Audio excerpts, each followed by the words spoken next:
Shalom dan selamat pagi kepada saudara dan saudari di mana sahaja kamu berada. Bertemu kita lagi kembali di dalam pembacaan Injil pada hari ini dan juga renungan singkat. Oleh itu, marilah kita bersama-sama mendengarkan bacaan Injil dan renungan singkat yang diberikan oleh saya, Pada Stanley William Matakin.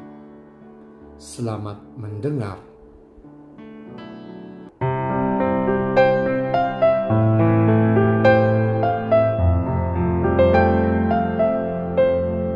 Dan sekarang marilah kita mendengarkan pembacaan Injil untuk hari ini. Tuhan bersamamu dan bersama rohmu. Inilah Injil Yesus Kristus menurut Matius. Dimuliakanlah Tuhan. Sekali peristiwa datanglah Petrus kepada Yesus dan berkata, "Tuhan, sampai berapa kali harus mengampuni saudaraku jika ia berbuat dosa terhadapku? Sampai 7 kalikah?" Yesus menjawab, "Bukan hanya sampai 7 kali, melainkan sampai 70 kali 7 kali. Sebab hal kerajaan surga itu seumpama seorang raja yang hendak mengadakan perhitungan dengan hamba-hambanya. Setelah ia mulai mengadakan perhitungan, dihadapkanlah kepadanya seorang yang berhutang 10.000 talenta. Tetapi karena orang itu tidak mampu melunasi utangnya, raja lalu memerintahkan supaya ia beserta anak istri dan segala miliknya dijual untuk membayar utangnya. Maka bersujudlah hamba itu dan menyembah dia. Katanya, 'Sabarlah dahulu, segala utangku akan ku lunasi.' Tergeraklah hati raja oleh belas kasih akan hamba itu, sehingga hamba itu dibebaskannya dan utangnya pun dihapusnya. Tetapi ketika hamba itu keluar, ia bertemu dengan seorang hamba lain yang berutang 100 dinar kepadanya. Kawan itu segera ditangkap dan dicekek. Katanya, 'Bayarlah utangmu.' Maka sujudlah kawan itu dan meminta kepadanya, 'Sabarlah dahulu, utangku itu akan kulunasi.'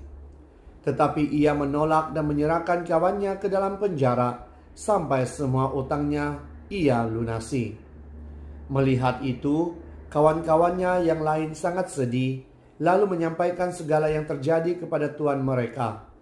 Kemudian raja memerintahkan memanggil orang itu dan berkata kepadanya, 'Hai hamba jahat, seluruh utangmu telah kuhapuskan oleh kerana engkau memohonnya. Bukankah engkau pun harus mengasihani kawanmu seperti aku telah mengasihani engkau?' Maka marahlah tuannya dan menyerahkan dia kepada algojo sampai ia melunasi seluruh utangnya. Demikian pula Bapakku di surga akan berbuat terhadapmu jika kalian tidak mengampuni saudaramu dengan segenap hatimu." Setelah Yesus selesai dengan pengajarannya, berangkatlah ia dari Galilea dan tiba di daerah Yudea di seberang sungai Yordan. Demikianlah sabda Tuhan. Terpujilah Kristus.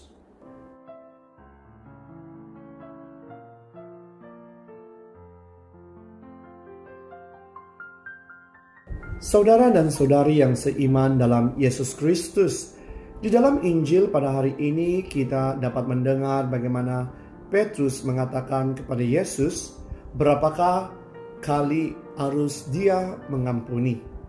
Yesus mengatakan bukan 7 kali tetapi 70 kali 7. Dan ia bermaksud adalah pengampunan itu tidak mempunyai batas. Dan kita harus sentiasa mengampuni di dalam kehidupan kita setiap hari.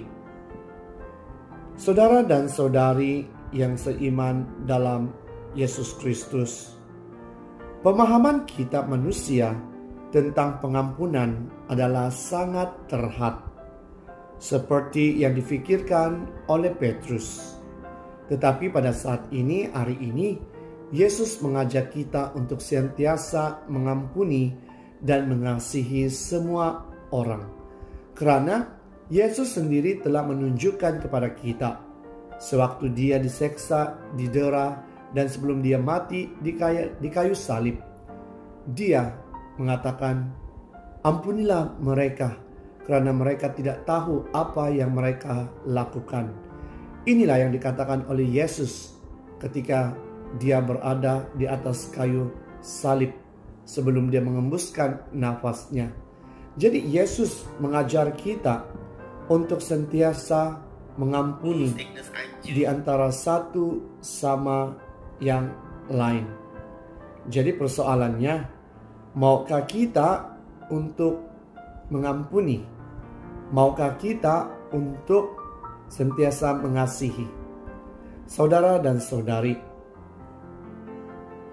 kita sebagai pengikut-pengikut Kristus haruslah mengampuni seperti yang ditunjukkan Yesus, agar kita mengetahui apakah identiti kita sebagai seorang Kristen. Identiti kita sebagai seorang Kristen adalah mengampuni dan juga mengasihi. Jadi, sebagai murid-murid Yesus, perjalanan iman kita harus berpandukan kepada identiti, misi, dan destinasi Kristiani kita. Identiti kita ialah hidup menyerupai Kristus, berbelas kasihan, dan bersedia mengampuni. Malah, misi kita ialah memperjuangkan budaya kasih dan tidak mementingkan diri sendiri. Jadi, inilah yang harus kita lakukan di dalam kehidupan kita setiap hari. Biarlah kasih Yesus itu kita kongsikan agar mereka mengetahui bahwa Yesus itu adalah Tuhan yang tidak pernah meninggalkan orang-orang yang percaya kepadanya. Amin.